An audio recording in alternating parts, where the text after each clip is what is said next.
할렐루야. 하나님과 예수로부터 오는 은혜와 평강이 충만하길 바랍니다.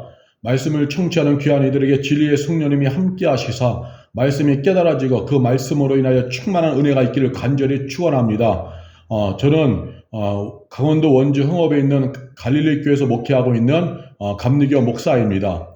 목회자로서 말씀을 통하여서 목회하면서 동시에 갈릴리 블로그를 통하여서 말씀을 흘려보내고 있고, 이제는 로고스 코라가는 유튜브를 개설하여서 방송을 통하여서 또한 말씀을 흘려보내는 일을 지금 시작하고 있습니다. 이 방송의 방식은 이제 시청의 방식이 아니라 청취의 방식입니다. 시청은 이제 화면을 보면서 말씀을 듣는 거죠. 그러나 청취는 라디오처럼 귀로 듣는 방식입니다. 제가 라디오 같이 귀로 듣는 방식을 취하는 이유는 제 자신을 꾸미지 않기 위해서 하는 것입니다. 화면에 제가 나타나면요, 저를 꾸며야 되고 단정을 해야 돼요. 그러다 보면 또 제가 두각을 나타나게 되어 있습니다. 두각을 나타나게 되어지는 거죠. 그러면은 하나님의 뜻이 이루어질 수가 없는 것입니다. 그러한 이유로 인해서 내 자신은 화면 뒤에 있고 오직 말씀과 하나님만이 높아지기 위하여서 이제 라디오 방식, 청취 방식에 취하고 있습니다. 이 라디오 청취 방식의 또 좋은 장점 중에 또 하나는 뭐냐면, 일하면서도 들을 수 있다는 거죠. 설거지하면서도, 집안일을 하면서도 틀어놓기만 하면 되는 거예요.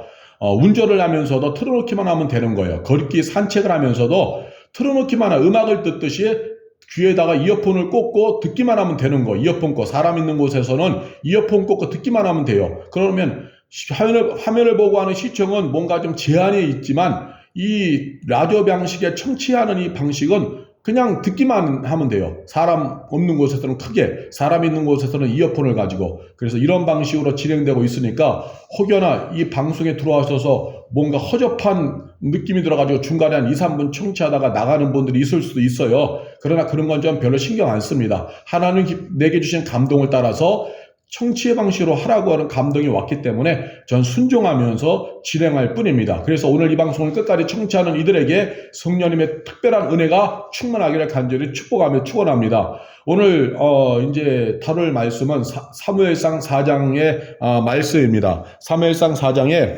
엘리 가족의 비극에 대한 그 결론의 말씀인데요.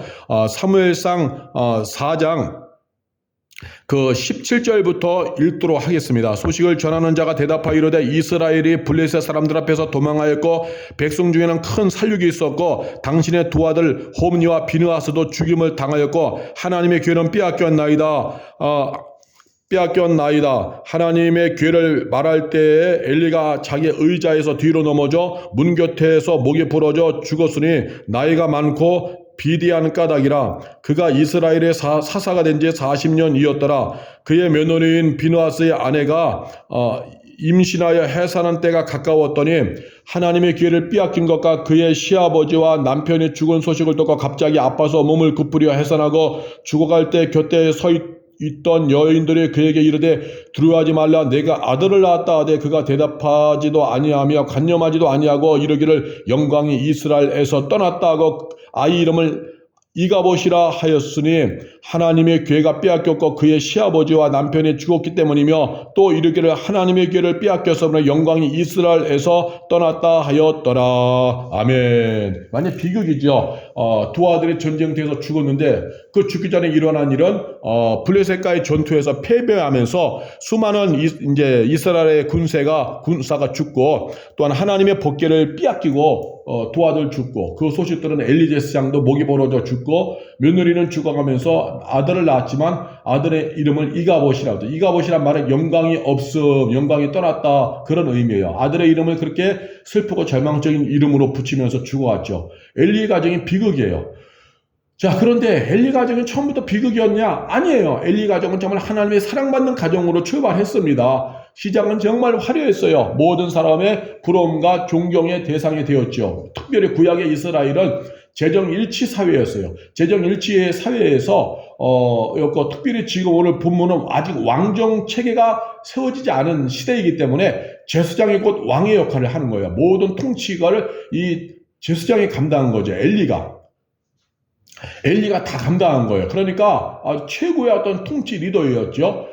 그런 사회 속에서 이제 엘리 제사장은 만인의 존경의 대상이었고 두 아들에 대한 주변의 기대감도 컸죠. 두 아들도 자라나면서 엄청난 특권을 누리는 거죠. 왕정 시대에서는 태어나자마자 왕자가 되듯이 지금 이 엘리는 아직 왕정 시대는 아니지만 제사장으로서 통치의 최고의 통치 리더였거든요. 그러니까 두 아들에 대한 어떤 그 특권과 어떤 그 영광은 엄청나게 큰 거였죠. 한마디로 걸어다니는 하나님의 영광이요 하나님의 기쁨이었습니다.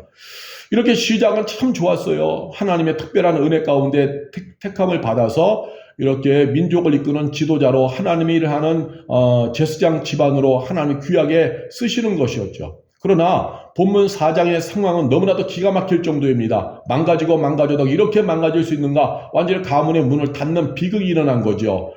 블레셋과의 전쟁에서 대패하고 하나님의 법궤를 빼앗기고 그 법궤는 이교도 신전의 성전 기념물로 바쳐졌어요. 참 비극이죠. 하나님의 아픔이고 엘리의 두 아들은 전쟁터에서 죽고 이 패전의 소식을 들은 엘리 제사장은 놀라가서 쓰러지면서 목이 부러져 죽었습니다.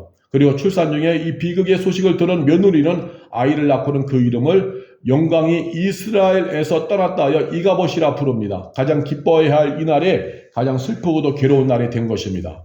자, 왜 이런 비극이 일어났을까? 이유는 단 하나, 하나님을 떠났기 때문에 그런 거예요. 하나님을 떠났기 때문에 이러한 비극이 일어난 것입니다. 엘리의 두 아들도 엘리도 하나님과 멀어졌기에 그리고 리더가 망가지니까 백성의 신앙도 동시에 침체되었기 때문에 그 결과 신앙의 형식만 남은 거예요.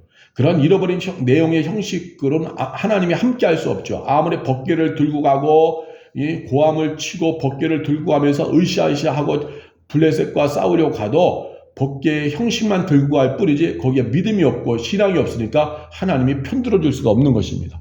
그래서 우리가 여기서 귀한 것 하나 붙잡아야 되는데 엘리의 신앙이 망가지고 두 아들이 완전히 부도덕한 생활을 했거든요. 하나님의 제사, 즉 예배를 망가뜨리는 재물을 막 자신들이 취함으로 예배를 망가뜨리고 성전에서 수종들은 여인들과 동침하여서 부도덕한 일을 행하고 하나님이 기뻐하지 않는 죄악의 길을 간 거죠. 그렇게 리더의 집안이 망가지니까 백성들의 신앙도 형식적인 신앙으로 침체하는 거예요. 그래서 신앙은 리더 이상으로 성장할 수 없다. 오늘날 교회로 말하면 목회자 이상으로 신앙생활은 신앙이 성장하기 힘들다는 거죠. 목회자가 침체하면 성도도 침체하고 목회자 영적 수준이 그 정도면은 성도도 그 이상은 올라갈 수가 없어요. 목회자가 정치 목사가 되고 하면은요 성도도 그 수준 이상으로 올라갈 수가 없어요. 정치 목사가 되면요 그 밑에 장로도 정치 장로가 되어지고요 그 밑에 권사도 정치적으로 가고 교회는 굉장히 그 영적인 어떤 예민함으로 못 들어가요. 왜? 목회자가 그 수준이기 때문에. 다른 성도가 은혜 받고 뭔가 막 영성으로 깊어지려고 하면 목회자가 중간에 또 혹은 정치 장로가 중간에 그걸 제어합니다. 기분 나쁘다는 거죠. 기분 나쁘다는 거. 그래서 리더 이상으로 클 수가 없는 거예요. 대부분 다 그렇습니다. 리더 이상으로 클 수 없고 하나님의 특별한 은혜가 있어 뭔가 해보려고 하면 그 리더가 자기보다 신앙이 깊어지는 걸 막고 그래서 분란이 일어나서 신앙이 살아있는 성도는 그 모임을 그 교회를 떠날 수밖에 없는 거죠. 이런 것이 오늘의 현실이에요. 예. 그래서 리더가 영적 리더인 목회자가 혹은 그 신앙 공동체 리더인 그 사람이 영적으로 막혀 있으면 은혜를 막는 역할을 해요. 은혜를 막는 역할을. 그래서 목회자로 인해서 성도들이 누려야 될 영적인 그 깊이와 하나님의 함께 하시는 역사가 줄어드는 거죠. 이것이. 교회가 예를 들어 목회자가 세습을 강행했어요. 교단법을 어기며 징검다리 세서 교차해서 다 막았는데 세습을 강행합니다. 심지어 저쪽에 있는 사위와 자기의 아들의 교회를 맞바꾸면서 징검다리 교차 세습을 하는 거예요. 강행해요. 이건 교단법으로 하지 말라고 막아놨거든요. 근데도 법을 어기면서 강행하는 거예요. 자, 이렇게 해서 세습을 어떻게 음란된 교인들을 선동해서 완수했어요. 그렇다 해도 하나님은 거부하시는 거죠. 그렇게 된 이상 그 목회자가 그렇게 망가진 이상 이제는 그가 뭐가 되느냐? 하나님의 은혜가 흘러오는 길을 막는 역할을 하는 거예요. 하나님의 은혜가 흘러오는 물길을 막는 그런 역할을 하는 거예요. 왜? 물길에 나무가 쓰러져 있거나 돌이 굴러와서 있으면은 물길이 막히잖아요. 그와 마찬가지로 그 목회자의 그 악한 행동으로 인해서 세습의 악한 행동으로 인해서 하나님 함께 하심의 역사가 막히는 거죠. 근데 몰라요. 목회자가 어두워지니까 함께하는 성도들도 어두워져요. 목회자가 얼마나 지금 심각한 세습의 죄를 통하여 교회의 성도들이 누려야 될 은혜를 막고 있는지를 이거를 다 모르는 거예요. 다 모르는 거죠. 다 그냥 가는 거예요. 그렇게. 심각한 일이 되어지는 것이죠. 하나님을 절대로 만만히 보면 안 됩니다. 하나님은 거룩한 하나님이고 말씀은 절대 가치예요. 근데 그걸 무시해서 가는 거죠. 그렇게 해서 가면은 당장은 큰 게 눈에 띄는 게 없죠. 교인들 숫자도 있고 교회 재정도 있고 그냥 그 모임이 종교 활동의 모임이라 해도 그냥 흘러가니까. 그러나 영적으로는 하나님의 은혜가 흘러오는 것을 막는 그런 역할을 그 세습을 강행하거나 어떤 정치 목사이거나 타락한 목사가 막고 있고 성도에게는 그 은혜가 흘러오는 것이 더 이상 흘러갈 수 없어요. 강단에 죽었는데 무슨 생명이 흘러가요. 본인의 그 죄가 시커먼 죄가 예수의 피로 씻김받고 회개하는 것이 정리가 안 된 가운데 무슨 거룩한 생명의 말씀이 강단에서 흘러가요. 그러니까 목회자도 어떤 그 죽어가고 그 목회자가 그 은혜의 통로를 막고 있으니까 함께하는 성도들도 기진맥진하고 결국 끼어있는 성도는 살기 위해서 다른 교회로 찾아 나서는 거죠. 말씀의 교회를. 자, 그래서 제가 말씀드릴 것은 이 시대에 성도요, 이 방송을 청취하는 성도요, 말씀의 종 만나는 것이 복인 줄 믿으시기 바랍니다. 그 교회가 유명한 교회, 방송 설교 나오는 큰 교회 목사, 이게 중요한 게 아니에요. 솔직히 일이 많아지고 큰 교회 될수록요, 영성생활을 하기 힘듭니다. 정치로 하는 거예요. 시스템으로 교회를 돌리기 때문에 영성생활 예전만큼 하기가 힘들어요. 솔직히 뭐든지 그렇잖아요. 사람이 바빠지면 주님과 함께 할 시간에 줄어드는 거 이거 당연하잖아요. 그래서 이 시대에 규모의 크기에 상관없이 말씀의 종 만나는 성도가 복입니다. 왜? 하나님은 그 종을 통하여서 일하시기 때문에 그 종이 성도에게 흘러갈 축복을 막는 역할을 하지 않기 때문에.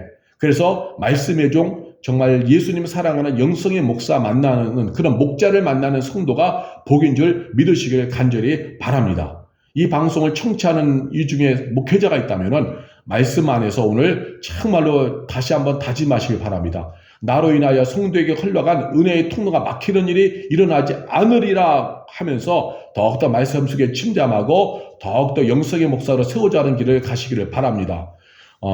내용을 잃어버린 형식으로는 하나님이 함께 할 수가 없어요. 영적인 리더인 엘리와 두 아들이 망가지니까 백성들의 신앙도 동시에 다 침체되어져 가지고 그러한 가운데서 아무리 복귀를 들고 간들 하나님이 할 수가 없죠. 결국은 전쟁터에서 무참히 짓밟히고 뺏기고 죽어간 것입니다. 그래서요, 우리는 하나님을 찾아야 하는 거예요. 그래야 살 길이 열립니다. 하나님을 찾아야 돼요. 본문에서는 하나님을 안 찾은 거예요. 안 찾은 거죠.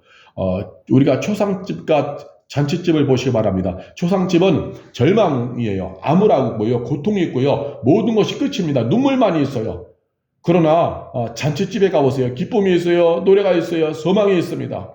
이같이 하나님을 떠나면은 모든 것을 다 잃어버린 초상집처럼 되어가는 거예요. 영적으로 초상집처럼 결국 삶이 그렇게 초상집처럼 되어가는 거예요. 본문은 영적 리더인 엘리 제사장 가문이 하나님 떠나니까 백성들도 그 리더 따라가는 거죠. 맹인 인도자 따라서 맹인된 교인들도 따라가는 거예요. 그 결과 구덩이에 빠지듯이 국가적인 초상집이 되어진 거죠. 비극입니다. 비극. 하나님이 함께하는 백성이 되어야 되고 나라가 되어져야 되는데 하나님이 떠나가시는 거죠. 함께할 수가 없는 거예요. 하나님이 오실 수 있는 그러한 상태가 아니기 때문에. 그러나 하나님을 찾으면 오늘도 회개하고 하나님을 찾고 하나님을 애절하게 구하고 약속의 말씀에 뿌리 내리고 하나님을 경외하며 살아가고 하나님 기뻐하는 뜻을 이루며 살아가면은 그 자리가 하나님이 함께 하니까 잔치집처럼 기뻐할 수 있어요. 영광스럽게 되어지는 것입니다. 이제 우리는 그 엘리의 이 가정을 보면서 하나님 안에 있으면은 영광스럽게 되고 하나님 떠나면 영광이 떠난다는 진리를 기억해야 하는 것입니다. 하나님은 떠나실 수도 있다는 사실을 우리가 오늘 봐야 돼요. 한 번 오시는 하나님 영원히 함께하는 것이 아닙니다. 한 번 받은 구원이 영원한 건 절대로 아니에요. 한 번 받은 구원이 영원한 것 아닙니다. 영성관리 못하면요 구원에서 떨어져 나가는 사람도 많아져요. 우리 주변에 보세요. 예전에 예수 믿다가 지금 예수 잃어버린 사람 많잖아요. 그래서 나도 예전에는 교회에서 집사였어 하는 사람 의외로 세상에 많습니다. 불신자 중에서요. 나도 예전에는 교회 학교에서 교사였어 하는 사람 많아요. 나도 예전에는 청년부 회장이었어. 나도 예전에는 교회에서 11조하고 열심히 헌신했었어. 이렇게 말하는 사람들은 의외로 종종 보게 되어집니다. 그런데 지금은 왜 세상에서 불신자로 살아가느냐? 영성관리 못하니까. 그래서 영성관리 못하면 한 번 받은 구원이 영원한 것 아니다. 떨어져 나간다. 이걸 분명히 해야 되는 것입니다. 마태복음 3장 12절에 알곡과 쭉정이의 비유가 있어요. 알곡과 쭉정이. 알곡은 모아 곡간 안에 들이고 저 천국 곡간에 들이고 쭉정이는 불에 태운다. 이것이 마지막 심판날에 이루어질 것입니다. 예수 잘 믿고 신부로서 예수님의 신부로 다시 오실 예수님을 고대하고 살아가는 사람, 정말 하나님의 영광을 꿈꾸면서 하나님을 경외하며 살아가는 알곡 성도는 천국 곡간에 모아 들이듯이 반드시 하는 나라에 입성하게 되어지고, 그렇지 않은 쭉정이 명목상은 교인인 것 같지만 실제로 내용은 오늘 엘리 제사장의 모습처럼, 가정의 모습처럼 하나님으로 떠나 있는 상태, 이러한 쭉정이는 반드시 지옥 유황 불못에 던져져요. 지옥은 정확하게 말하면 요한계시록에서 유황 불못이라고 하는 겁니다. 유황 불못에 떨어지는 사람도 있다. 알곡과 쭉정이의 비유는요, 세상을 향한 비유가 아니라 교회 공동체를 향한 비유예요. 즉 교회 공동체 안에도 알곡 성도가 있는가 하면 쭉정이가 있다는 건 명백한 복음입니다. 그래서 우리가 이 말씀 붙잡고 한 번 받은 구원은 영원한 것이 절대 아님을 깨달아서 오늘 내가 정말 나의 구원이 끝까지 최후의 승리를 얻는 자리까지 이루어질 수 있도록 하기 위하여서 알곡 편에 서기 위하여 몸부림쳐야겠죠.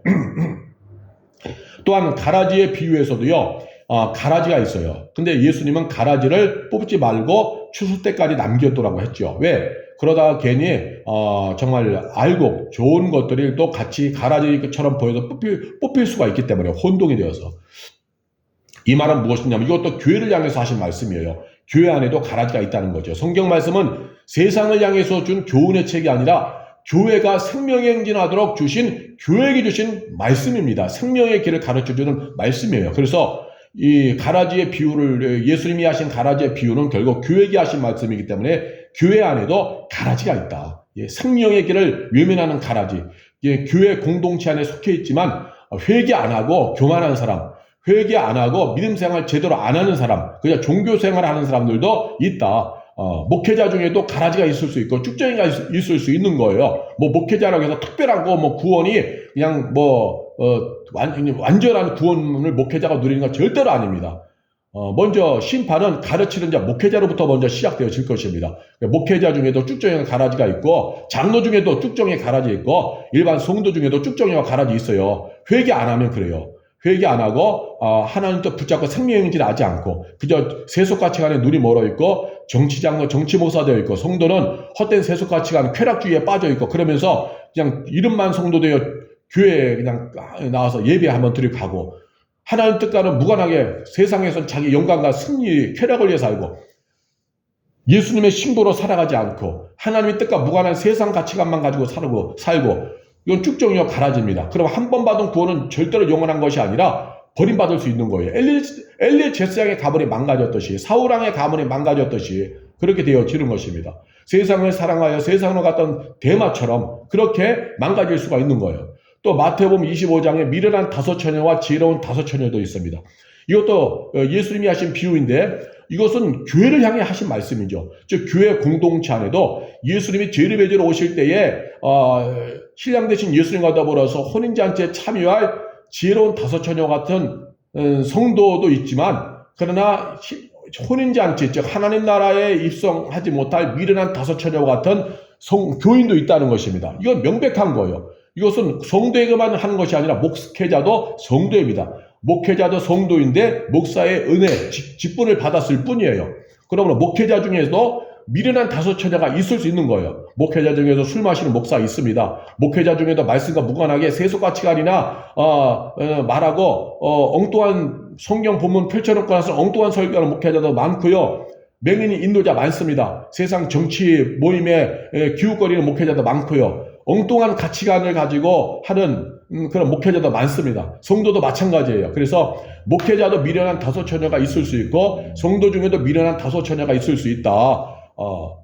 이것은 다 알곡과 쭉정이 가라지의 비유, 미련한 처녀와 지혜로운 5처녀의 비유, 이런 건 다 교회에서 일어날 일을 예수님이 말씀하신 거예요. 비유로. 이것들을 대번에 통계로 보면요 거의 과반수예요. 과반수. 미련한 5처녀, 지혜로운 다섯 처녀 5, 과반수예요. 두 사람이 맷돌 가다가 한 사람은 들림받고 한 사람은 잊는다. 5대 5예요. 두 사람이 밭에서 일하다가 예수님이 죄를 매주러 오실 때 한 사람은 들림받고 한 사람은 잊는다. 5대 5예요. 과반수 이상이 버림당할 수 있다는 거 심각한 일이죠. 이 비유를 보면. 그래서 구원은 은혜로 값없이 받지만 받은 구원을 유지하는 것은 내가 할 일이에요. 정말 이 타락한 세상에서 영적 씨름해야 됩니다. 영적 씨름해야 돼요. 신앙관리, 영성관리 잘해야 되는 겁니다. 우리가 친구 따라 강남 간다고 했듯이요. 신앙 망가지는 것 중에 여러 가지 이유 중에 하나가 뭐냐? 잘못된 사람과의 관계입니다. 교회에서 성도가 신앙생활이 좋아지는 것도 좋은 신앙의 멘토를 만날 때 좋아지는 경우가 있어요. 근데 여러분 신앙에 좋은 멘토를 만나는 것은 하늘의 별따기처럼 어려워져요. 시대가 시대인지라 영적으로 정말 하나님을 사랑하는 좋은 신앙의 멘토 만나는 건 힘들어요. 주변에 그런 사람 찾아오기가 점점 힘들어지는 거예요. 돈 자랑하고 자식 성공한 얘기하고 남편 얘기하고 세속가치 관에 있고 쾌락 얘기하고 먹으러 다니는 얘기하고 여행 다니는 얘기하고 직장 얘기나 하고 이 세상에서 성 쌓고 울타리 쌓고 성 쌓고 집 짓는 이 세상의 이야기, 허망한 세상의 이야기만을 주제로 하는 그러한 사람들만이 교회 안에도 많습니다. 심지어 영적으로 죄 짓는 이야기하고 그리고 교회를 무너뜨리는 이야기하고 그래서 이간질하는 얘기하고 그래서 신앙이 무너지는 것 중에 하나가 주변에 잘못된 성도 교인과의 교제입니다. 교제. 제가 교인과 성도를 구별하는 것이 성도는 정말 신실하게 예수님 믿고 살아가는 신앙인을 성도라고 하고 교인은 이름만의 성도를 말하 이름만 가져온 사람 그것은 교인이죠. 교인. 종교생활하는 교인. 그래서 잘못된 사람 만나서 신앙생활 무너지는 거예요. 목회자도 똑같아요. 목회자도 잘못된 정치 목사 만나고 잘못된 동문 학연에서 선배 목사 만나면은요, 하나님 말씀을 듣는 것이 아니라 선배 목사 잘 모시고 이 동문 모임에 잘 찾아다니고 봉사 열심히 하면 앞으로 교회가 좋은 교회가 나면은 선배 목사가 끌어져 힘 있는 목사가 끌어져. 그러니까 너 스펙 쌓는 거라 여기가 스펙. 좋은 경험하고 좋은 스펙 쌓고 좋은 인맥 관리한다고 얘기고 이 동문 모임에 잘 나와. 이런 사람들을 만나서 목회자가 무너진 경우가 허다합니다. 영성 관리 잘하고 말씀의 종으로 세워지라는 이런 목회자를 만나는 것이 아니라 이 스포츠 모임에 나와. 이 스포츠 모임이 있는데 테니스 모임, 배구 모임, 족구 모임, 탁구 모임, 축구 모임, 그 외 골프 모임 이런 모임에 큰 교회 목사님들 나오고 선배 목사들도 나오니까 이런 데로 와서 열심히 하면은 좋은 친교 모임 되고 앞으로 내게 좋은 목회자로 발전할 수 있는 미래성이 있어. 이러한 사람 만나가지고 결국 그런 데 가담해서 목회자의 영성 관리가 부실해지는 거죠. 그럼 사탄은 얼마나 교활한지 그런 틈을 노리고 들어오는 것입니다. 그래서 성도가 신앙이 무너지는 이유, 그 다음에 목회자 영성이 무너지는 이유는 주변의 사람과의 관계에서 일어나는 일이 대부분 많아요. 그런데 좋은 영성의 멘토를 만나야 되는데 주변에서 좋은 영성의 멘토, 말씀의 멘토를 만나는 건 하늘의 별따기처럼 어려운 게 지금의 시대입니다. 정말 그래서 어렵죠. 어쨌든 이 타락한 세상에서 영적 씨름하면서 신앙관리, 영성관리를 해야 되는데 이렇게 잘못된 사람과의 만남, 어떤 내 자신의 타락한 본성의 욕망을 제어하지 못하는 것, 여러 가지 일들로 인해서 무너지는 거죠. 그래서 관리가 안 되기 때문에 결국 구원에서 떨어져 나가는 부류에 속하게 되어지는 것입니다. 다시 한번 강조합니다. 한 번 받은 구원이 영원한 것은 절대로 아닙니다. 영적 씨름하고 영적 전쟁하면서 영성관리 못하면 구원에서 떨어져 나가는 사람이 될 수가 있습니다. 그러면 오늘도 사람관리 잘하시고요. 영성관리 잘하시고요. 말씀과 기도로 영성관리 잘하시고 아닌 길은 거부하시고 내 신앙에 도움이 안 되는 사람과의 만남과 연결은 끊으시고 정말 믿음의 길 가시길 바랍니다. 그래야지만 이 허무한 세상에서 우리가 영원히 후회하지 않게 되어집니다. 또요, 엘리 가정의 이 비극을 보면서 깨달아야 될 것은 한 번 선택되면 끝까지 가는 것이 절대로 아니라는 것입니다. 한 번 선택되었다고 해서 그 선택이 영원한 것 절대로 아닙니다. 한 번 받은 선택. 우리가 보면요, 한 번 쓰임 받으면 그 사람이 계속 쓰임 받는 것으로 착각을 할 수가 있어요. 아닙니다. 쓰임 받았다가 버림받는 이야기가 성경에 수없이 많은 거예요. 그 대표적인 것이 오늘 본문의 엘리 가정의 이야기예요.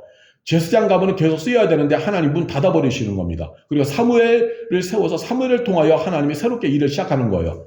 사울왕이 무너지니까 전쟁터에서 그 아들과 함께 사울왕을 죽게 내버려 두시고 그 가문의 문을 닫으시고 다윗을 세워 다윗을 통하여 하나님의 나라를 이루어 가시는 것입니다. 한 번 쓰임받았다고 해서 계속 쓰임받는 것이 아니라 버림받을 수 있다. 그렇게 끝까지 주님 손에 붙들려서 쓰임받기 위해 몸부림쳐야겠죠. 그것이 철저한 회개입니다. 왜냐하면 쓰임받을 때 들어오는 것이 자만이에요. 항상 원수마귀는 교활해서 너 대단하다, 너 멋있다, 너 이 정도면 끝내준다 하면서 자기 중심적으로 자기가 왕이 되게 이렇게 부추깁니다. 그래서 원수마귀는 쓰임받는 사람들을 교만하고 자만하게 해요. 목회자도 보세요. 교만하고 자만해지면은요, 자기가 왕인 줄 알고 큰 교회가 되어갈수록 자기가 슈퍼맨인 줄 알고 그래 착각할 수가 있습니다. 착각할 수가 있는 거예요. 그래서 자기 마음대로 마음이 안 들면은 그냥 부교육자들도 막 학대하거나 막 쫓아내고 그렇게 하는 거죠. 자기가 왕인 것처럼. 자기가 잘못한 건 모르고 책임 전가하고 그런 일이 막 일어나는 거죠. 성도도 똑같아요. 어떤 일을 할 때 직장에서나 혹은 사업을 하는 사람들이 있으면 밑에 사람들에게 책임 전가하고 학대하고 책임 추궁하고 본인은 책임을 하나도 지려고 하지 않고요. 성도도 똑같은 거죠. 그래서 우리가 쓰임받았다가 버림받는 이야기는 성경이 많기 때문에 오늘 내가 회개 잘해야 돼요. 원수마귀가 다가와서 우리에게 주는 교만자만을 날마다 회개하고 그 교만자만의 더러운 것들을 예수의 피로 다 씻어내고 내 본성을 따라 살지 않도록 성령님 도와달라고 성령님의 도우심을 간절히 구해야 됩니다. 그리고 내 마음에 말씀과 성령을 채워야 돼요.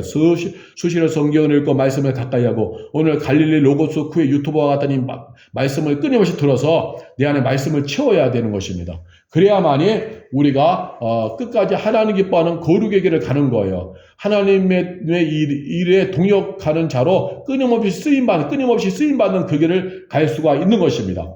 말씀과 기도와 예배로 주안하고 하면서 영성 관리 잘해야 하는 것입니다. 그렇지 않으면 우리도 엘리처럼 오늘 비극이 일어난 이 엘리 가정처럼 우리도 그렇게 될 가능성이 있다는 것입니다. 이게 심각한 일이죠. 영적 경주를 멈추면은요, 타락한 본성이 올라올 수밖에 없어요. 우리는 아담이요 누구나가 다 죄악된 본성, 타락한 본성이 있어요. 하나님 조금만 잘 되면 교만이 올라오고 자만이 올라오고 내가 왕이 되어져서 하나님과 무관하게 내 중심적으로 살게 되고요. 끊임없이 쾌락을 추구하고 인간적인 걸 추구하고 하나님과 무관한 그런 길을 갈 수가 있는 것입니다. 그래서 매사에 주님과의 영적인 관계를 조율하면서 생명의 행진을 해야 되는 겁니다. 튜닝을 돼야 돼요. 튜닝. 기타도 보세요.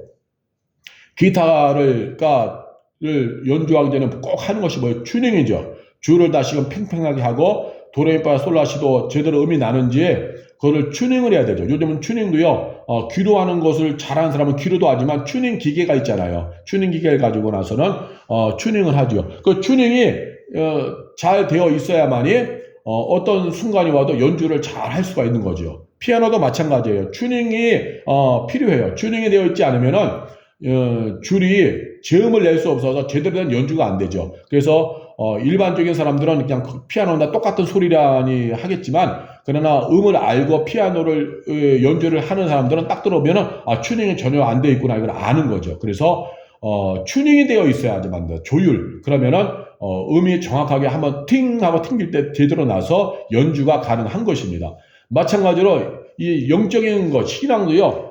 튜닝이 날마다 조율이 되어 있어야만 해요. 그럴 때 어느 날 주님이 오셨을 때에 나와 함께 가자 일을 하자 할 때에 내가 아멘하고 따를 수 있는 영적인 그런 담대함도 있고요. 또 하나님이 기뻐하는 사람으로 내가 또 존재할 수 있는 것입니다. 날마다 주님과 영적인 관계를 조율해야 돼요. 이것이 굉장히 중요한 것입니다. 그렇게 해야지만이 내가 하나님께 선택도 되지만 선택받은 이후에도 버림받지 않고 주님이 기뻐하는 행진을 할 수가 있는 것입니다. 하나님의 일 하면서 끊임없는 조율을 해야 돼요. 회개하면서 절대 진리는 하나님 말씀을 묵상하면서 내 안에 채우고 내 신앙을 날마다 새롭게 하고 그렇게 주님의 은혜로 채워지고 이렇게 날마다 조율을 해야 되는 거죠.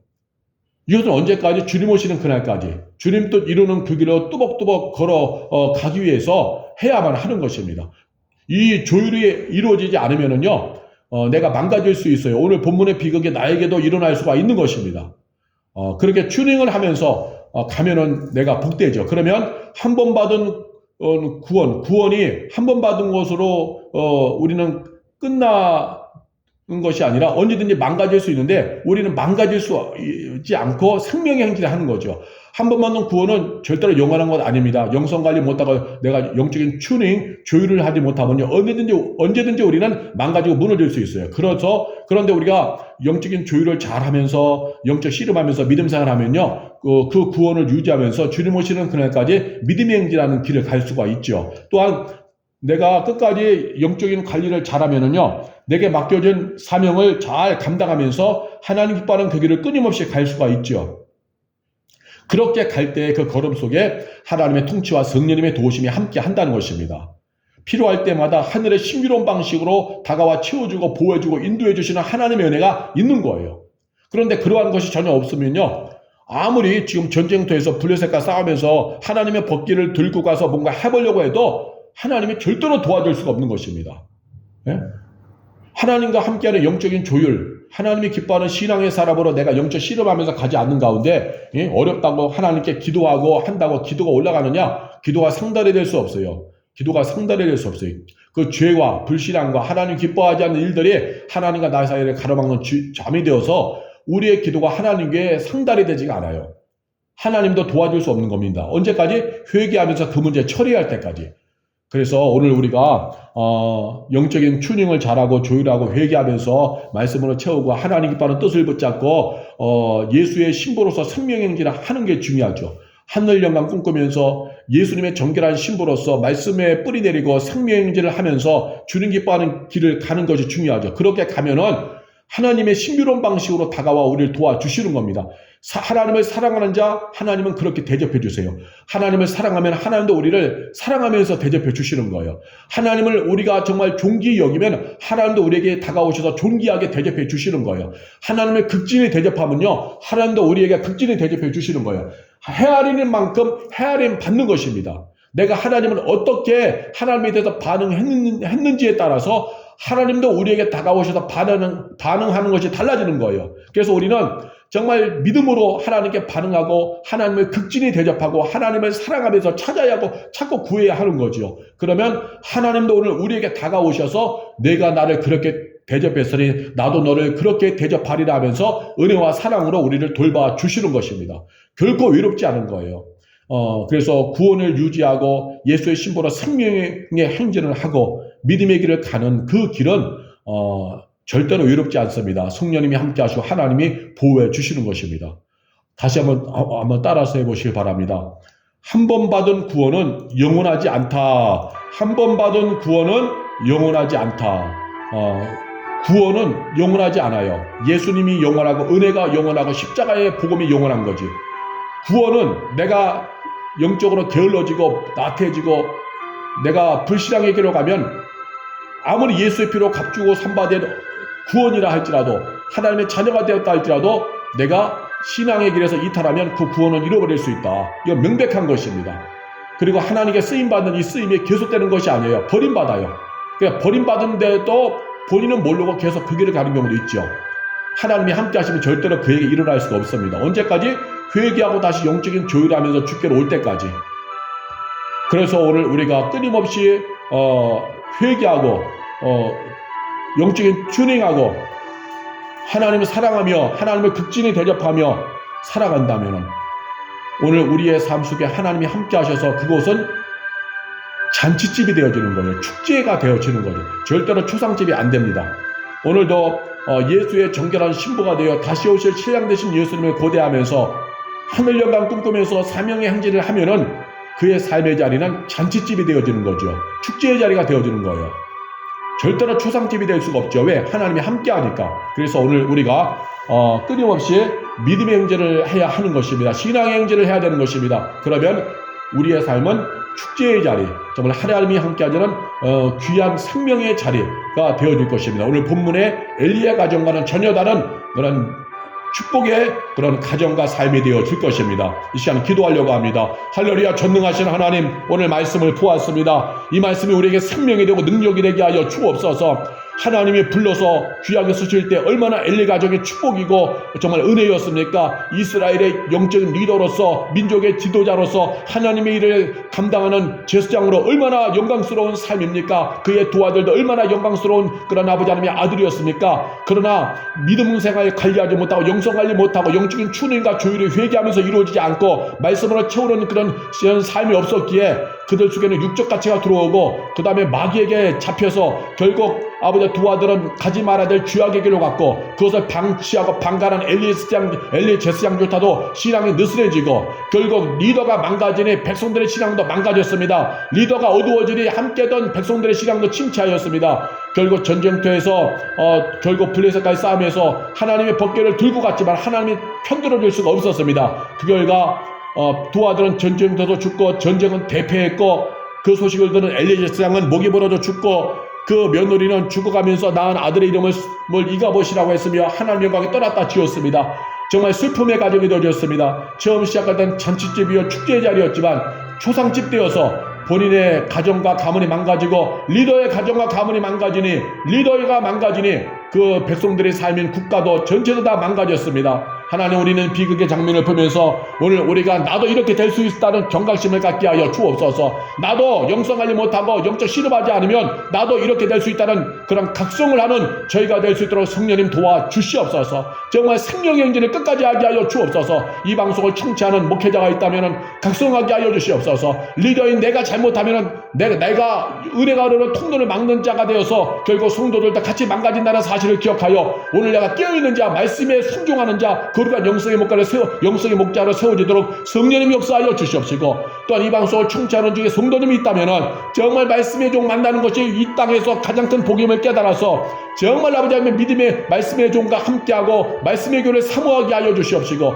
또한 본인이 영적 추림 잘하고 조율을 잘하여서 회개하고 말씀으로 채우고 은혜 생활 잘하여서 주변 사람들을 살리는 그러한 신앙의 성도로 존재하게 하여 주시옵소서. 우리가 하나님 기뻐하는 믿음의 행진을 하면은 그 자리는 절대로 초상집이 될 수가 없습니다. 하나님이 함께 하시고 성령님이 동행하시기에 그 자리는 잔치집이요 영광스러운 자리가 되어줌을 믿습니다. 그러므로 우리가 끊임없이 아버지 하나님이시여 예수님의 신부로서 생명의 행진하게 하여 주옵소서. 원수와 죄와 마귀와 사악한 어둠의 역사를 아버지 하나님이시여 대적하면서 믿음의 행진하게 하여 주시옵소서. 말씀의 뿌리 내리고 생명의 행진을 하게 하여 주시옵소서. 그래서 우리 모두가 다 아버지 하나님이시여 주님 오시는 그날에 천국문에 입성하는 아버지 거룩한 신부가 되게 하여 주시옵시고, 아버지 하나님이여 정말 하나님이 기뻐하시는 자로 우리가 승리하게 하여 주옵소서. 구원 한 번 받은 구원은 영원하지 않습니다. 오늘 내가 영성관리 잘못하면 무너질 수 있습니다. 그러므로 우리가 날마다 하나님 기뻐하는 그 길을 가도록 성령이 도와 주시옵소서.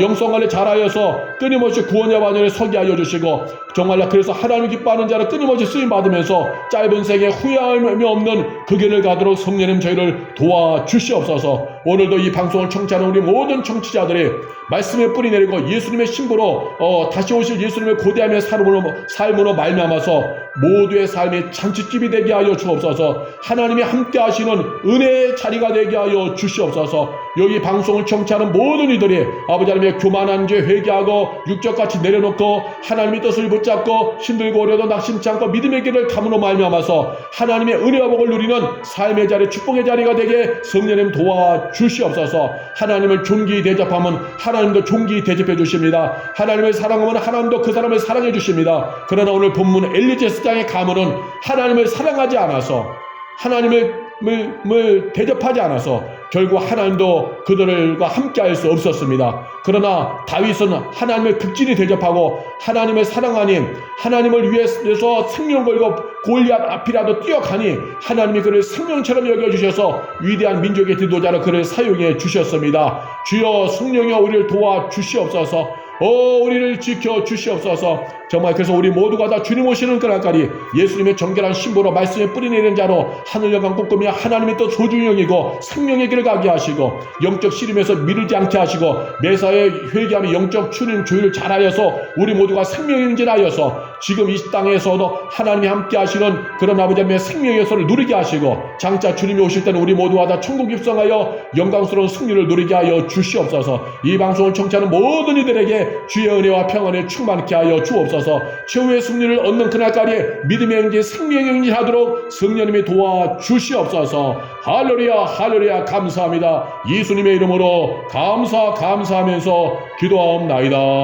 아멘.